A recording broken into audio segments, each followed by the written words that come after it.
Hi ಎಲ್ಲರಿಗೂ ನಮಸ್ಕಾರ. Shashi kitchen ವರ್ಲ್ಡ್ಗೆ ನಿಮ್ಮೆಲ್ಲರಿಗೂ ಸ್ವಾಗತ. ನಾನಿವತ್ತು ಗೀ ರೈಸು ಮತ್ತು ವೆಜ್ ಕುರ್ಮಾ ಹೇಗೆ ಮಾಡೋದು ಅಂತ ಹೇಳ್ಕೊಡ್ತೀನಿ. ಹೇಗೆ ಮಾಡೋದು ಅಂತ ಒಂದು ಸರ್ತಿ ನೋಡ್ಕೊಂಡು ಬರೋಣ ಬನ್ನಿ. ಮೊದಲಿಗೆ ನಾನಿಲ್ಲಿ ವೆಜ್ ಕುರ್ಮಾ ಮಾಡ್ತಾಯಿದ್ದೀನಿ.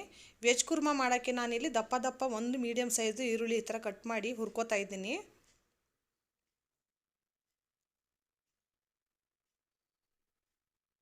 ಈ ಥರ ದಪ್ಪಕ್ಕೆ ಕಟ್ ಮಾಡ್ಕೊಳ್ಳಿ ಒಂದು ಈರುಳ್ಳಿನ. ಆಮೇಲೆ ಒಂದೆರಡು ಟೀ ಸ್ಪೂನಷ್ಟು ಎಣ್ಣೆ ಹಾಕ್ಕೊಂಡು ಫ್ರೈ ಮಾಡ್ಕೊಳ್ಳಿ.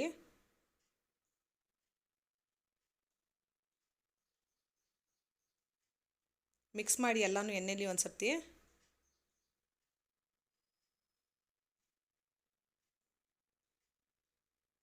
ಈರುಳ್ಳಿ ಫ್ರೈ ಆಗ್ತಾಯಿದೆ. ಅದ್ರ ಜೊತೆ ನಾನಿಲ್ಲಿ ಕಾಳು ಮೆಣಸು, ಒಂದು 4 ಲವಂಗ, ಸೋಂಪು, 2 ಟೀ ಸ್ಪೂನಷ್ಟು ಜೀರಿಗೆ, ಚಕ್ಕೆ ಒಂದೂವರೆ ಇಂಚಷ್ಟು ಎಲ್ಲನೂ ಈರುಳ್ಳಿಲಿ ಹಾಕೋತಾ ಇದ್ದೀನಿ. ಡೈರೆಕ್ಟಾಗಿ ನೀವು ಒಂದೇ ಸಲ ಫಸ್ಟೇ ನೀವೇನಾದರೂ ಈ ಜೀರಿಗೆನೆಲ್ಲ ಹಾಕೊಂಡ್ಬಿಟ್ರೆ ಸೀದೋಗ್ಬಿಡುತ್ತೆ. ಅದಕ್ಕೆ ಈರುಳ್ಳಿ ಹಾಕ್ಕೊಂಡು ಹಾಕ್ಕೊಳ್ಳಿ. ಮಸಾಲೆನೂ ಎಣ್ಣೆಲಿ ಚೆನ್ನಾಗಿ ಫ್ರೈ ಆಗುತ್ತೆ. ಎಲ್ಲನೂ ನೀಟಾಗಿ ಒಂದು ಸರ್ತಿ ಮಿಕ್ಸ್ ಮಾಡ್ಕೊಳ್ಳಿ.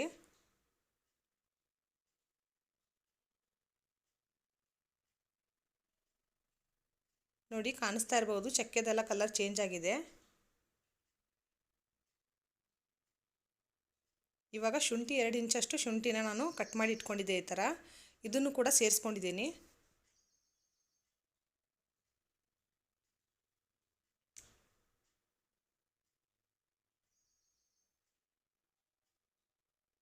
ಇವಾಗ ಹಸಿಮೆಣಸಿನ್ಕಾಯಿನೇ ನಿಮ್ಮ ಖಾರದ ತಕ್ಕಂಗೆ ನೀವು ಎಷ್ಟು ಬೇಕೋ ಅಷ್ಟು ಹಾಕೋಬೋದು. ನಮಗೆ ಸ್ವಲ್ಪ ಸ್ಪೈಸಿ ಬೇಕು ಅಂದ್ಬಿಟ್ಟು ನಾನು ಖಾರ ಜಾಸ್ತಿ ಹಾಕೋತಾ ಇದ್ದೀನಿ ಹಸಿಮೆಣಸಿನ್ಕಾಯಿನ. ನಿಮಗೆ ಎಷ್ಟು ಬೇಕು ನಿಮ್ಮ ಟೇಸ್ಟ್ ಅಕಾರ್ಡಿಂಗ್ ನೋಡಿಕೊಂಡು ನೀವು ಹಾಕೋಬೋದು. ಇದನ್ನು ನೀಟಾಗಿ ಹಸಿಮೆಣಸಿನ್ಕಾಯಿನೂ ಕೂಡ ಘಾಟ ಹೋಗೋವರೆಗೂ ಹುರ್ಕೊಳ್ಳಿ ನೀಟಾಗಿ. ಆಮೇಲೆ ಕ್ಯಾಶೋನ ಒಂದು 10-12 ಕ್ಯಾಶೋ ತೊಗೊಂಡಿದ್ದೀನಿ.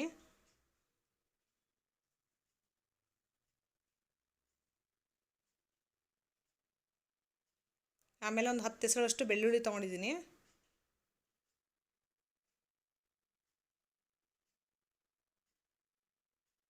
ಈ ಥರ ಎಲ್ಲ ಹುರ್ಕೊಂಡು ಹಾಕ್ಕೊಂಡ್ರೆ ಕುರ್ಮಾ ನಿಜವಾಗ್ಲೂ ತುಂಬ ಟೇಸ್ಟ್ ಆಗುತ್ತೆ. ಅದಕ್ಕೋಸ್ಕರ ಎಲ್ಲನೂ ಗ್ಯಾಸ್ ಸಿಮ್ಮಲ್ಲೇ ಇಟ್ಕೊಂಡು ಹುರ್ಕೊಳ್ಳಿ. ನೋಡಿ ಕಲರ್ ಚೇಂಜ್ ಆಗಿದೆ ಈರುಳ್ಳಿದು ಇವಾಗ ಫುಲ್ಲು. ಈ ಟೈಮಲ್ಲಿ ಒಂದು ಟೊಮೊಟೊನ ಮೀಡಿಯಮ್ ಸೈಜ್ದು ಈ ಥರ ದಪ್ಪ ಕಟ್ ಮಾಡಿ ಇಟ್ಕೊಂಡಿದ್ದೆ ನಾನು. ಇದನ್ನು ಕೂಡ ಸೇರಿಸ್ಕೊಳ್ಳೋಣ. ಸೇರಿಸ್ಕೊಂಡು ನೀಟಾಗಿ ಎಲ್ಲನೂ ಒಂದು ಸತಿ ಫ್ರೈ ಮಾಡ್ಕೊಳ್ಳೋಣ.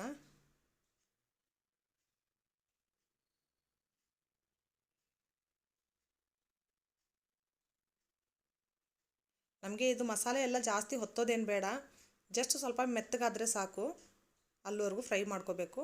ಇವಾಗ 1 ಟೀ ಸ್ಪೂನಷ್ಟು ಉಪ್ಪು ಹಾಕ್ಕೊಂಡಿದ್ದೀನಿ. ನಿಮ್ಮ ರುಚಿ ತಕ್ಕಷ್ಟು ನೀವು ಎಷ್ಟು ಬೇಕೋ ಅಷ್ಟು ಹಾಕೋಬೋದು. ಉಪ್ಪು ಹಾಕ್ಕೊಂಡು ಒಂದು ಸರ್ತಿ ನೀಟಾಗಿ ಎಲ್ಲನೂ ಮಿಕ್ಸ್ ಮಾಡ್ಕೊಳ್ಳೋಣ. ನೋಡಿ ಇವಾಗ ಕಾಣಿಸ್ತಾ ಇರ್ಬೋದು ನಿಮಗೆ, ಎಲ್ಲ ಮೆತ್ತಗಾಗಿದೆ ಟೊಮೊಟೊ ಕೂಡ. ಆಮೇಲೆ ಹಸಿಮೆಣ್ಸಿನ್ಕಾಯಿ ಕೂಡ ಫ್ರೈ ಆಗಿದೆ ನೋಡಿ, ಕಾಣಿಸ್ತಾ ಇರ್ಬೋದು ನಿಮಗೆ. ಇವಾಗ ಇದನ್ನು ಗ್ಯಾಸ್ ಆಫ್ ಮಾಡಿಕೊಂಡು ತಣ್ಣಗಾಗಕ್ಕೆ ಬಿಡೋಣ. ನೋಡಿ ಇವಾಗ ಮಿಕ್ಸಿ ಜಾರ್ಗೆ ಹಾಕ್ಕೊಂಡು ನಾನು ಸೈಡಲ್ಲಿ ಎತ್ತಿಟ್ಕೊತೀನಿ ತಣ್ಣಗಾಗೋವರೆಗೂ.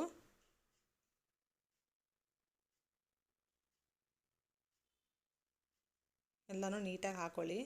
ನೋಡಿ ಎಲ್ಲ ಹಾಕ್ಕೊಂಡಿದ್ದೀನಿ ಮಿಕ್ಸಿ ಜಾರ್ಗೆ.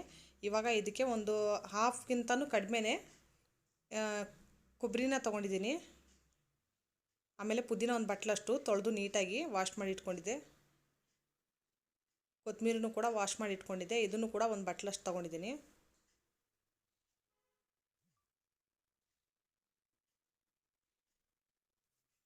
ಇವಾಗ ಪ್ಯಾನ್ಗೆ ಎಣ್ಣೆ ಹಾಕ್ಕೊಳ್ಳೋಣ. ಅದು ಮಿಕ್ಸಿ ಜಾರಲ್ಲಿ ಮಸಾಲೆ ಎಲ್ಲ ತಣ್ಣಗಾಗೋಕ್ಕೆ ನಾನು ಸೈಡಲ್ಲಿ ಇಟ್ಟಿದ್ದೀನಿ. ಅದು ತಣ್ಣಗಾಗೋವರೆಗೂ ನಾನಿಲ್ಲಿ ವೆಜಿಟೇಬಲ್ ಎಲ್ಲ ಫ್ರೈ ಮಾಡ್ಕೊತೀನಿ.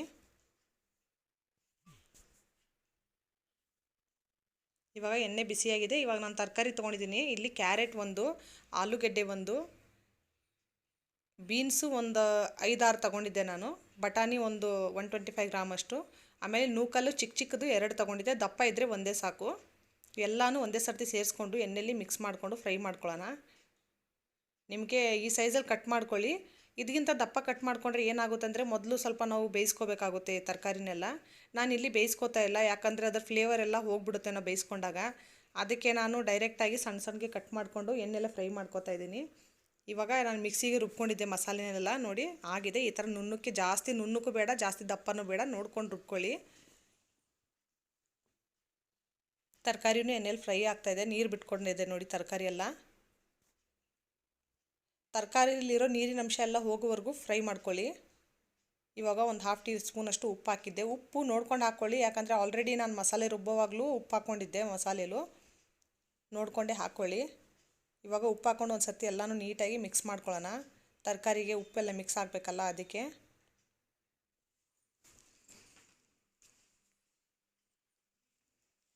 ತರಕಾರಿ ನಮಗೆ ಒಂದು 10 ನಿಮಿಷ ಬೇಯಬೇಕು. ಮೇಲೇನು ಮುಚ್ಚಕ್ಕೆ ಹೋಗಬೇಡಿ, ಹಾಗೆ ಮಿಕ್ಸ್ ಮಾಡ್ಕೊಳ್ಳಿ ತರಕಾರಿನ.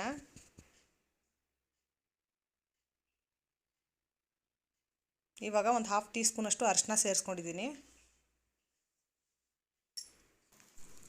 ಅರಿಶಿನ ನೀವು ನೋಡ್ಕೊಂಡು ಹಾಕ್ಕೊಳ್ಳಿ, ಯಾಕಂದರೆ ನಾವು ಇದು ವೆಜ್ ಕುರ್ಮ ಏನು ಮಾಡ್ತಾಯಿದ್ದೀವಲ್ಲ, ನಮಗೆ ಇದು ಗ್ರೀನ್ ಕಲರಲ್ಲಿ ಬೇಕು. ಜಾಸ್ತಿ ಅರಿಶಿನ ಹಾಕ್ಕೊಂಡ್ಬಿಟ್ರೆ ಫುಲ್ಲು ಯೆಲ್ಲೋ ಕಲರ್ ಆಗಿಬಿಡುತ್ತೆ. ಅದಕ್ಕೋಸ್ಕರ ಇವಾಗ ಅರಿಶಿನ ಹಾಕ್ಕೊಂಡು ನೀಟಾಗಿ ಒಂದು ಸರ್ತಿ ಮಿಕ್ಸ್ ಮಾಡ್ಕೊಂಡಿದ್ದೀನಿ. ನಾನಿಲ್ಲಿ 2 ಪಲಾವ್ ಎಲೆನ ಈ ಥರ ಕಟ್ ಮಾಡಿ ಸೇರಿಸ್ಕೊಂಡಿದ್ದೀನಿ ನೋಡಿ. ಇವಾಗ ಎಲ್ಲನೂ ನೀಟಾಗಿ ಮಿಕ್ಸ್ ಮಾಡ್ಕೊಳ್ಳಿ.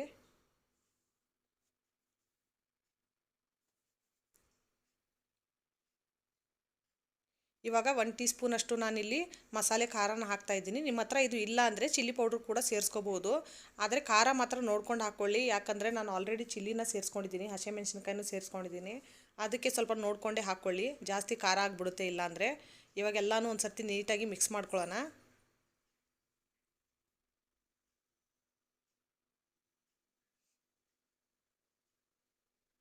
ಇವಾಗ ಮಸಾಲೆ ಎಲ್ಲ ಫ್ರೈ ಇದು ವೆಜಿಟೇಬಲ್ ಎಲ್ಲ ಫ್ರೈ ಆಗಿದೆಯಲ್ಲ, ಇವಾಗ ನಾನು ನೀರಿನ ಅಂಶ ಎಲ್ಲ ಡ್ರೈ ಆಗಿಬಿಟ್ಟಿದೆ ತರಕಾರಿಲಿ. ಈ ಟೈಮಲ್ಲಿ ನಾನಿಲ್ಲಿ ರುಬ್ಬಿಟ್ಕೊಂಡಿರೋಂಥ ಮಸಾಲೆನ ಸೇರಿಸ್ಕೊತಾ ಇದ್ದೀನಿ.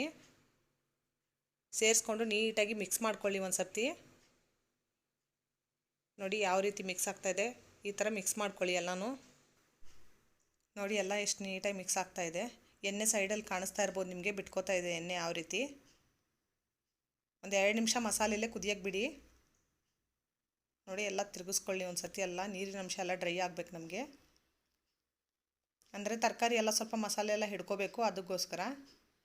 ಇವಾಗ ನಾನು ಯಾವ ಮಿಕ್ಸಿಲಿ ಮಸಾಲೆಗಳನ್ನ ರುಬ್ಕೊಂಡಿದ್ನಲ್ಲ, ಅದೇ ಮಿಕ್ಸಿಗೆ 1 ಗ್ಲಾಸಷ್ಟು ನೀರು ಹಾಕ್ಕೊಂಡು, 2 ಗ್ಲಾಸಷ್ಟು ತೊಗೊಂಡಿದ್ದೀನಿ ನೀರನ್ನ. ಇವಾಗ ನಾನು ಸೇರಿಸ್ಕೊತಾ ಇದ್ದೀನಿ ನೋಡಿ. ನಿಮಗೆ ನೋಡ್ಕೊಳ್ಳಿ, ನಿಮಗೆ ಎಷ್ಟು ಬೇಕು ಅಂತ. ಜಾಸ್ತಿ ತೆಳ್ಳಗಾಗಕ್ಕೆ ಹೋಗಬಾರ್ದು ಇದು, ಆಮೇಲೆ ಜಾಸ್ತಿ ಗಟ್ಟಿನೂ ಬೇಡ. ಒಂದು ಗ್ರೇವಿ ಲೆಕ್ಕಕ್ಕೆ ನಮಗೆ ಬೇಕು ಇದು. ನೋಡ್ಕೊಂಡು ನೀರು ಹಾಕ್ಕೊಳ್ಳಿ ನಿಮಗೆ ಎಷ್ಟು ಬೇಕು ಅಂತ. ನಾನು ಟೋಟ್ಲಿ ಇಲ್ಲಿ 3 ಗ್ಲಾಸ್ ನೀರು ಯೂಸ್ ಮಾಡಿದ್ದೀನಿ. ಜಾಸ್ತಿ ಗಟ್ಟಿ ಮಾಡ್ಕೊಳಕ್ಕೆ ಹೋಗಬೇಡಿ ಫ್ರೆಂಡ್ಸ್, ಆಮೇಲೆ ಜಾಸ್ತಿ ತೆಳ್ಳಗೂ ಮಾಡ್ಕೊಳಕ್ಕೆ ಹೋಗಬೇಡಿ. ಇದು ಕುದಿಬೇಕಲ್ಲ, ಅದಕ್ಕೆ ನೋಡ್ಕೊಂಡು ನೀರು ಹಾಕ್ಕೊಳ್ಳಿ. ನಾನು ತೋರಿಸ್ತೀನಿ ನೋಡಿ ಕನ್ಸಿಸ್ಟೆನ್ಸಿ ನೀರು ಹಾಕಿದ್ಮೇಲೆ ಯಾವ ರೀತಿ ಇರಬೇಕು ಅಂತ. ನೋಡಿ ಈ ಥರ ಆದರೆ ಸಾಕು ನಮಗೆ, ಯಾಕಂದರೆ ಇನ್ನೂ ಕುದಿಬೇಕು ಇದು. ನಮ್ಮದು ಆಲ್ರೆಡಿ 70% ತರಕಾರಿ ಆಯಿಲಲ್ಲೇ ಫ್ರೈ ಆಗಿಬಿಟ್ಟಿದೆ, ಅದಕ್ಕೆ ಜಾಸ್ತಿ ನೀರೇನು ಬೇಡ. ಜಸ್ಟ್ ನಮಗೆ ಸ್ವಲ್ಪ ಬಾಯ್ಲ್ ಆದರೆ ಸಾಕು ಎಲ್ಲ ಮಸಾಲೆ ಎಲ್ಲ. ಇವಾಗ ನಾನು ಕಸೂರಿ ಮೇಥಿನ ಕ್ರಷ್ ಮಾಡಿ ಕೈಯಿಂದ ಹಾಕ್ತಾಯಿದ್ದೀನಿ ನೋಡಿ ಫ್ರೆಂಡ್ಸ್. ಇದು ಫುಲ್ಲಿ ಆಪ್ಷನಲ್ಲು, ಬೇಕು ಅಂದರೆ ಹಾಕ್ಕೊಳ್ಳಿ, ಬೇಡ ಅಂದರೆ ಸ್ಕಿಪ್ ಕೂಡ ಮಾಡ್ಕೋಬೋದು. ಆದರೆ ನಾನು ಸಜೆಸ್ಟ್ ಮಾಡ್ತೀನಿ ಹಾಕಿ ಅಂತ, ಯಾಕಂದರೆ ತುಂಬ ಒಳ್ಳೆ ಫ್ಲೇವರ್ ಬರುತ್ತೆ ಇದು ಹಾಕಿದ್ರಿಂದ. ಅದಕ್ಕೆ ಹಾಕ್ಕೊಳ್ಳಿ, ಒಂದ್ಸರಿ ಟ್ರೈ ಮಾಡಿ ಈ ಥರನೂ ಹಾಕಿ. ಇವಾಗ ಒಂದು ಬಾಯ್ಲ್ ಬಂದಮೇಲೆ ನಾನು ಆ ಕಡೆ ಗ್ಯಾಸ್ ಮೇಲೆ ಎತ್ತಿಟ್ಕೊಂಡಿದ್ದೀನಿ ಕುರ್ಮಾನ.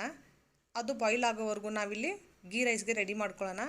ಗೀ ರೈಸ್ ಮಾಡೋಕ್ಕೆ ನಾನು 1 ಬಟ್ಲಷ್ಟು ಎಣ್ಣೆ ತೊಗೊಂಡಿದ್ದೀನಿ. ಏನಪ್ಪ ಇವರು ಗೀ ರೈಸ್ ಅಂದ್ಬಿಟ್ಟು ಎಣ್ಣೆ ಹಾಕ್ತಾ ಇದ್ದಾರಂತ ನೀವು ಅನ್ಕೋಬೋದು ಫ್ರೆಂಡ್ಸ್. ನಿಮಗೂ ಗೊತ್ತಿದೆ, ಬರೀ ಗೀನಲ್ಲಿ ಮಾಡಿದ್ರೆ ನಮಗೆ ಯಾರಿಗೂ ತಿನ್ನೋಕ್ಕಾಗಲ್ಲ. ಅದಕ್ಕೆ ಸ್ವಲ್ಪ ನಾನು ಗೀ ಜೊತೆ ಎಣ್ಣೆನೂ ಆ್ಯಡ್ ಮಾಡ್ಕೋತಾ ಇದ್ದೀನಿ. ಬರೀ ತುಪ್ಪದಲ್ಲೇ ಮಾಡಿಕೊಂಡ್ರು ಯಾರಿಗೂ ತಿನ್ನೋಕ್ಕಾಗಲ್ಲ.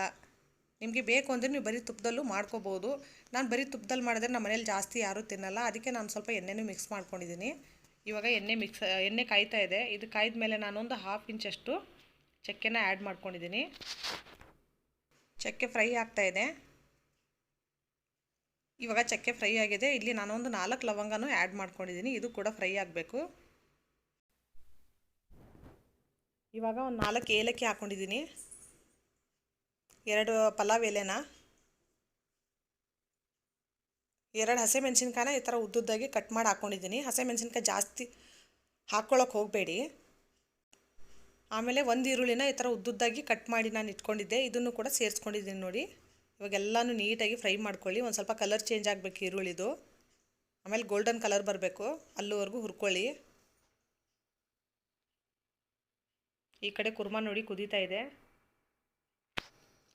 ವೆಜಿಟೇಬಲ್ ಕುರ್ಮಾ ಮತ್ತು ಗೀ ರೈಸು ಅಂದರೆ ಇದೆರಡು ಅಂದರೆ ತುಂಬ ಒಳ್ಳೆ ಕಾಂಬಿನೇಷನ್ ಇದು. ಗೀ ರೈಸ್ ಜೊತೆ ಕುರ್ಮಾ, ವೆಜಿಟೇಬಲ್ ಕುರ್ಮಾ ಅಂತೂ ತುಂಬ ಒಳ್ಳೆ ಕಾಂಬಿನೇಷನು, ತಿನ್ನೋಕ್ಕೆ ತುಂಬ ಟೇಸ್ಟಿಯಾಗಿರುತ್ತೆ. ಇವಾಗ ನಾನಿಲ್ಲಿ ಒಂದು ಹಾಫ್ ಬಟ್ಲಷ್ಟು ಗೋಡಂಬಿನ ಸೇರಿಸ್ಕೊಂಡಿದ್ದೀನಿ ಈರುಳ್ಳಿ ಜೊತೆ. ಇದು ಕೂಡ ನೀಟಾಗಿ ಫ್ರೈ ಮಾಡ್ಕೊಳ್ಳಿ. ಇವಾಗ ಕಸೂರಿ ಮೇಥಿನೂ ಒಂದು ಹಾಫ್ ಟೀ ಸ್ಪೂನಷ್ಟು ತೊಗೊಂಡಿದ್ದೀನಿ. ಇಲ್ಲಿ ನಾನು ಒಂದು ತೆಂಗಿನಕಾಯಿನ ಮಿಕ್ಸಿಲಿ ಹಾಕ್ಕೊಂಡು ರುಬ್ಕೊಂಡು ಹಾಲು ತಗೊಂಡಿದ್ದೆ. ಅದರದ್ದು ಒಂದು 2 ಗ್ಲಾಸಷ್ಟು ನೀರು ಹಾಕ್ಕೊಂಡು ರುಬ್ಕೊಂಡು ಹಾಲು ತೆಕ್ಕೊಂಡಿದ್ದೀನಿ. ಇಲ್ಲಿ ತೆಂಗಿನಕಾಯಿ ಹಾಲನ್ನೇ ಬಳಸಿ, ತುಂಬ ಟೇಸ್ಟಿ ಇರುತ್ತೆ. ಆಮೇಲೆ ಇದು ಗೀ ರೈಸ್ ಏನು ಮಾಡ್ತೀವಲ್ಲ, ಇದ್ರ ಫ್ಲೇವರ್ ತುಂಬ ಚೆನ್ನಾಗಿ ಬರುತ್ತೆ ಫ್ರೆಂಡ್ಸ್. ಅದಕ್ಕೋಸ್ಕರ ಕೆಲವರು ಇಲ್ಲಿ ಹಾಲು ಕೂಡ ಯೂಸ್ ಮಾಡ್ತಾರೆ. ನಾನು ಹಾಲು ಯೂಸ್ ಮಾಡಿಲ್ಲ, ಬರೀ ತೆಂಗಿನಕಾಯಿ ಹಾಲನ್ನ ಮಾತ್ರ ಹಾಕ್ಕೊಂಡಿದ್ದೀನಿ. ನೋಡಿ ಇವಾಗ ಎಲ್ಲನೂ ಎಷ್ಟು ಚೆನ್ನಾಗಿ ಕಾಣಿಸ್ತಾ ಇದೆ. ಒಂದು ಸರ್ತಿ ನೀಟಾಗಿ ಮಿಕ್ಸ್ ಮಾಡ್ಕೊಂಡ್ಮೇಲೆ ನಾನಿಲ್ಲಿ 1 ಟೀ ಸ್ಪೂನಷ್ಟು ಉಪ್ಪು ಹಾಕ್ಕೊಂಡಿದ್ದೀನಿ. ಅಕ್ಕಿನ ನಾನು ತೊಳೆದು 2 ಗ್ಲಾಸಷ್ಟು ಅಕ್ಕಿನ ತೊಳೆದು ಮಿಕ್ಸ್ ಮಾಡ್ಕೋತಾ ಇದ್ದೀನಿ. ನಾನಿಲ್ಲಿ 2 ಗ್ಲಾಸ್ ಅಕ್ಕಿ ತೊಗೊಂಡಿದ್ದೀನಿ. ನಿಮ್ಗೆ ಎಷ್ಟು ಬೇಕು ನೋಡ್ಕೊಂಡು ನೀವು ತೊಗೋಬೋದು. ಇವಾಗ ಎಲ್ಲನೂ ಒಂದು ಸರ್ತಿ ಮಿಕ್ಸ್ ಮಾಡ್ಕೊಂಡಿದ್ದೆ. ಇವಾಗ ಕುಕ್ಕರ್ ಲಿಡ್ ಕ್ಲೋಸ್ ಮಾಡ್ತಾ ಇದ್ದೀನಿ. ಕುಕ್ಕರ್ ಲಿಡ್ ಕ್ಲೋಸ್ ಮಾಡಿ 1 ವಿಸಿಲ್ನ ಹೈ ಫ್ಲೇಮಲ್ಲಿ ಬರ್ಸ್ಕೊತೀನಿ. ಆಮೇಲೆ 2 ವಿಸಿಲ್ನ ಲೋ ಫ್ಲೇಮಲ್ಲಿ ಇಟ್ಕೊಂಡು 2 ವಿಸಿಲ್ ಬರ್ಸ್ಕೋಬೇಕು. ನೋಡಿ ವೆಜ್ ಕುರ್ಮಾ ಕೂಡ ರೆಡಿಯಾಗಿದೆ. ನಾನು ಗ್ಯಾಸ್ನ ಆಫ್ ಮಾಡ್ಕೊಂಡಿದ್ದೀನಿ. ನೋಡಿ ಈ ಥರ ಕನ್ಸಿಸ್ಟೆನ್ಸಿ ಇರಬೇಕು ನಮಗೆ. ಇಷ್ಟ ಆದರೆ ಸಾಕು. ಇನ್ನು ತಣ್ಣಗಾದ್ಮೇಲೆ ಇನ್ನೂ ಗಟ್ಟಿಯಾಗುತ್ತೆ ಇದು. ಎಷ್ಟು ಅದ್ಭುತವಾಗಿ ಆಗಿದೆ ನೋಡಿ ಕುರ್ಮಾ ಮತ್ತು ಗೀ ರೈಸು. ಸೇಮ್ ಹೋಟ್ಲ್ ಶೈಲಿನೇ ಆಗಿದೆ ಇಲ್ವೋ ಅಂತ ಒಂದು ಸರ್ತಿ ಹೇಳೋದನ್ನು ಮರಿಬೇಡಿ ಕಮೆಂಟ್ ಸೆಕ್ಷನಲ್ಲಿ. ಯಾವ ಥರ ಆಗಿದೆ ನೋಡಿ. ಸೇಮ್ ನಾವು ಹೋಟ್ಲಲ್ಲಿ ಹೋಗಿ ಯಾವ ರೀತಿ ತಿಂತೀವೋ ಅದೇ ಥರನೇ ಆಗಿದೆ. ಇವಾಗ ಎಲ್ಲನೂ ಒಂದು ಸರ್ತಿ ಗೀ ರೈಸ್ನ ಮಿಕ್ಸ್ ಮಾಡ್ಕೊಳ್ಳೋಣ. ಇವಾಗ ನಾವು ಸುಲಭವಾಗಿ ಮನೆಯಲ್ಲೇ ಮಾಡ್ಕೋಬೋದು. ಈ ಟಿಪ್ಸ್ನೆಲ್ಲ ಫಾಲೋ ಮಾಡಿಕೊಂಡು ನಾನು ಯಾವ ರೀತಿ ಮಾಡಿದ್ದೀನಿ ಅದೇ ರೀತಿ ಮಾಡಿಕೊಂಡ್ರೆ ಸೇಮ್ ನಾವು ಹೋಗಿ ಹೋಟ್ಲಿಗೆ ಯಾವ ರೀತಿ ತಿಂತೀವೋ ಅದೇ ರೀತಿ ಇರುತ್ತೆ. ನೋಡಿ ಇವಾಗ ವೆಜಿಟೇಬಲ್ ಕುರ್ಮಾ ಮತ್ತು ಬಿಸಿ ಬಿಸಿ ಗೀ ರೈಸ್ ತಿನ್ನೋಕ್ಕೆ ರೆಡಿಯಾಗಿದೆ. ನಾನಿವತ್ತು ಮಾಡಿರುವಂಥ ರೆಸಿಪಿ ನಿಮ್ಗೆ ಯಾರಿಗೆಲ್ಲ ಇಷ್ಟ ಆಯಿತು ಲೈಕ್ ಮಾಡಿ, ಶೇರ್ ಮಾಡಿ. ಆಮೇಲೆ ನಿಮ್ಗೆ ಬೇರೆ ಮತ್ತೆ ಇನ್ನೇನಾದರೂ ರೆಸಿಪಿ ನೋಡಬೇಕು ಅಂದರೆ ಕಮೆಂಟ್ ಸೆಕ್ಷನಲ್ಲಿ ಹೇಳಿ friends. Thank you for watching.